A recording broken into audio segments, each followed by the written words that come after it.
Hey there, guys. So today we're digging into another review. This is Dogfish Head's Palo Santo Marron, a 12.0% ABV, big brown ale that Dogfish Head is making. And it's really interesting stuff because they actually put it in these huge 10,000 gallon big Palo Santo wood barrels that they've made. I'll post a link on the story down below. It's really interesting reading about the history of Dogfish Head and how they found this wood. Yeah, so really interesting stuff. So let's dig this beer. So the beer comes in a really dark color. It's like a dark black. It has that kind of character where it sticks to the glass and leaves like the tinges of dark brown sticking to the glass. There's a nice kind of reddish brown on the tinges, but on the edges. But there's it's pretty much a black color. So let's get around on this.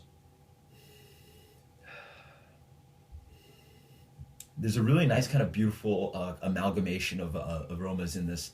There's a dark fruit. There's like a raisin, a dried plum, very fruit forward. But there's also roasted malt, sort of like a bittersweet chocolate kind of espresso. A nice kind of woodiness, a neutral woodiness, not kind of that bourbon vanilla oak kind of thing, but it's a woodiness, lots of sweetness, a toffee, a chewy kind of a sweetness, a dark caramel. Yeah, you definitely get the alcohol though. It's definitely prevalent. So yeah, cheers. Let's do the flavor. This beer rushes with wonderful amounts of complexity. In the front, you get this kind of roasted malt note. It's a dark espresso. It's a bittersweet chocolate. Then it moves on to a wonderful kind of a caramel sweetness. But then again, it has those almost like quad qualities of like a heavy kind of sweet dark fruit. Again, that raisin and plum and fig are quite prevalent.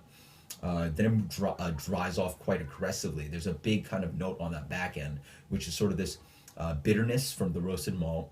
Then it moves on to this kind of woody note. It's like a neutral kind of oak or something. It's not really, again, it's not a bourbon barrel aged beer. So it's a mulch, a cedar, an oak, just a neutral wood. Big punch of alcohol as well on that back end. And then dries off with a heavy amount of tobacco actually. Yeah, heavy kind of like tobacco paper or something like that, or cigar that rolled up, cigar kind of a aroma or flavor. Yeah, really interesting stuff, guys. This is a really interesting beer. I mean, for barrel aged, a huge, big beer.